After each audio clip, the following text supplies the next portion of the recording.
Hey Opportunists, thanks for coming back to this episode. I'm Winter, co-founder of Opportunity Roll and player of Charity. I just wanted to drop a reminder to follow or subscribe to us so you don't miss anything. I also wanted to leave a shout out to Kobold Press, as we use their monsters all the time. Anyway guys, we hope you enjoyed this episode.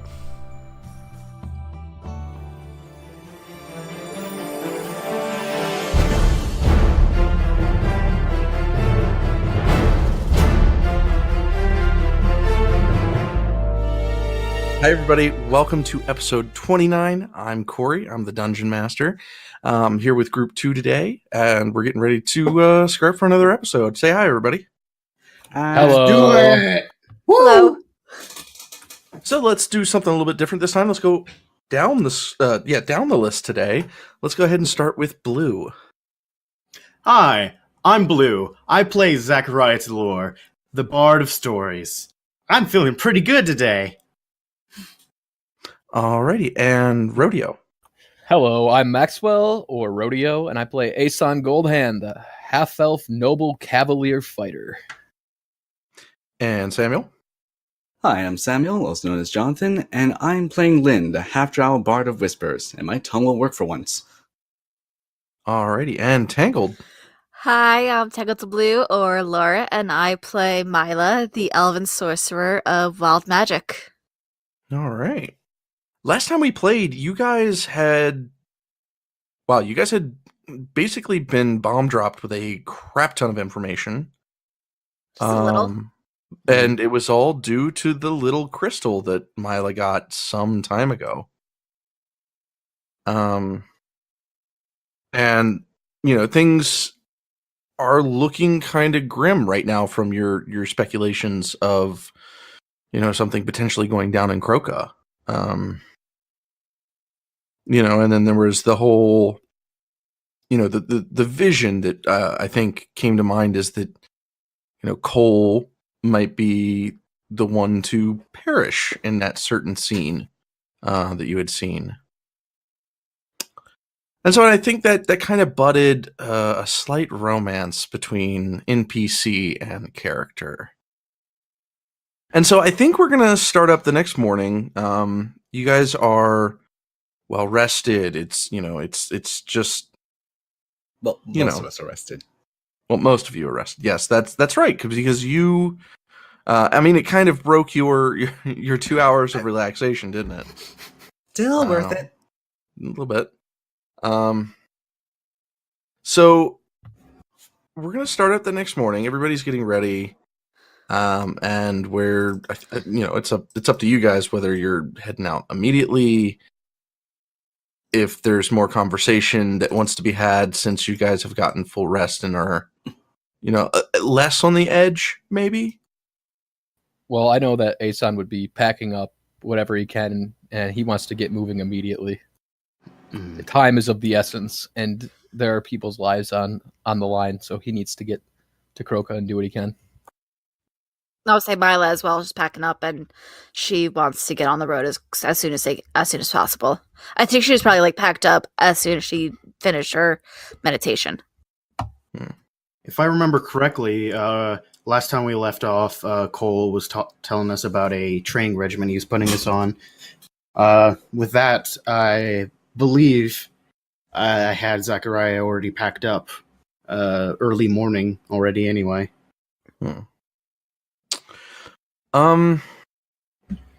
So here's a question for you guys, right? It's been roughly, a while. You guys now know that it's 4 days from Kroka and, roughly 4 to 5 days to the event ish. Time is of course of the essence, but there's still a lot of questions. And I don't know if you remember, but there was also still another side of the crystal. How interested would you guys be about that? Mila's not interested at all. She doesn't want to know it. She thinks it's a pretty, if everything else showed the way it is, she thinks it's either very, very good and very, very bad, and she has absolutely she has no desire to know. it was evident when we looked at it, when we were looking through it, that there was still more images, right? Mm-hmm. Yeah, I think you guys got through most of it, all but one side, which could have potentially had another image. Yeah, Lynn, on the other hand, would be still very interested because it might hold something that's key to everything.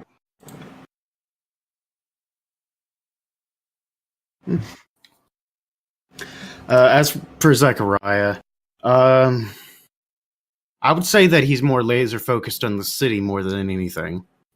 Yeah, same with Aeson. His mind's also wandering a little bit after the people he saw, but he knows that there's a good chance, if this crystal comes to pass, that many people, especially in the area of his kingdom that he's from, will not be okay. So he wants to go make sure that he can help as many as he can. So laser focused like Blue on the task. I would agree, though I'd say it's more in the line for Zachariah, more of there's people that he can help. And that's the one situation we do know. The situation from avoiding going there could be possibly worse somehow. So there's more of a self-interest as well with there Zachariah as well, to be completely honest. Okay.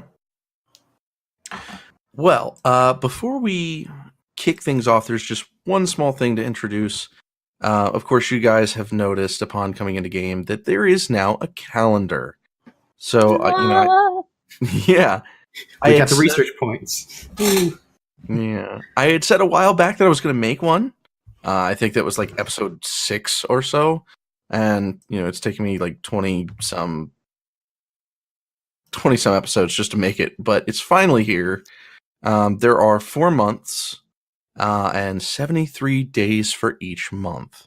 You guys are currently, as of this morning, on the 22nd of a month called Solmorum, which is basically the summer of this place. So if we are moving on and we are ready to make travel, would somebody like to roll me a 1d100 so we can see kind of the luck that you'll be having today? I got it.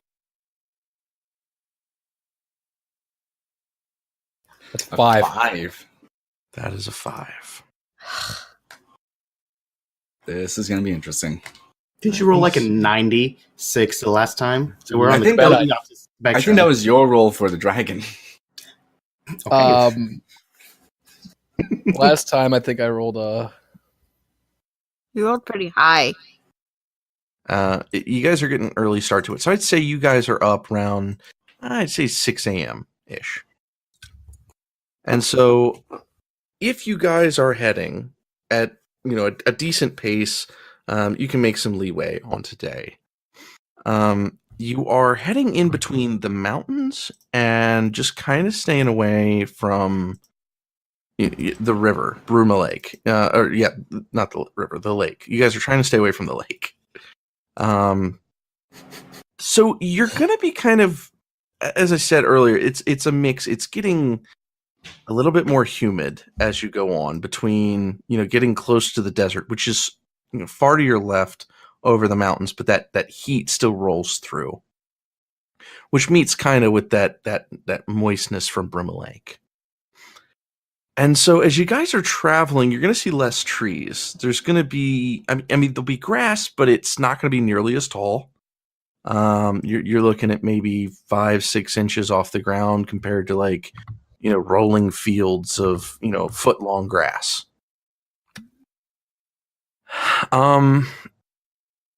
So as you're making your way, you're going to notice that, the designated road that you were on will slowly putter out. It seems the ground is a little bit harder here to really make anything substantial as far as a road, because the ground is compact. It's not very loose as it would be in the fields with all the plants growing through and all that. So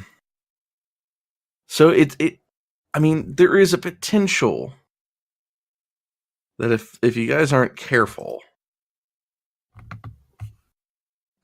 it might easily put you off track. Mhm. So here's what I would like somebody to do. I'm going to have you guys kind of... Actually, Zachariah, could I get you to roll me a perception check, first off? All right, sure. With that is a 9. Okay. So, man, Zachariah, Mhm. you're quite knowledgeable. You've traveled before, I think more so than pretty much anybody else. Yeah, I would agree with that. So I think if, the group were to pick somebody to kind of look to in a moment where it's keen to know where you're going, you might be the person. Mhm. You're going to Possibly. look down at your map Mhm. and then look back up, and I'd like you to roll me an intelligence check. All I right. want to see if you can catch this. Check or save? Check. All right. With that is a 19. You're going to realize that something had distinctly been interesting that kind of fooled your senses. Your eyes kind of... It looks similar to something that you were used to, and along the way, it kind of fooled you. Mm. You have moved the group and about 2 hours off track. Mm-hmm. Okay. Which with a tight kind of movement, this is going to make it difficult. So you're going to make your way a little bit more to the right towards the mountains. Okay. I mean, at this point, Mm-hmm. this is going to cost you guys about 2 hours in the long run of getting to Kroka. And, you've only got so many hours in the day if you guys make camp at night. So my question to him, would he say anything at all? Or just kind of turn and be like, oops?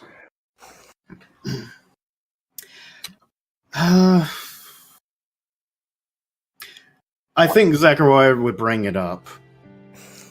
Along the lines. So look, we sort of lost the path. Just for a little bit. But it's not the worst detour. We didn't go in the completely wrong direction. With this, there is a solution. And not a very hard one. We're not going to have to travel through the night, all night, to make up. As we are in a desperate situation, we possibly could, for this day and the next day, push on just a little bit further to try to make up the time that we lost. We must do whatever we can to get there as quick as possible. How much time was lost, though? Only 2 hours, I'd say.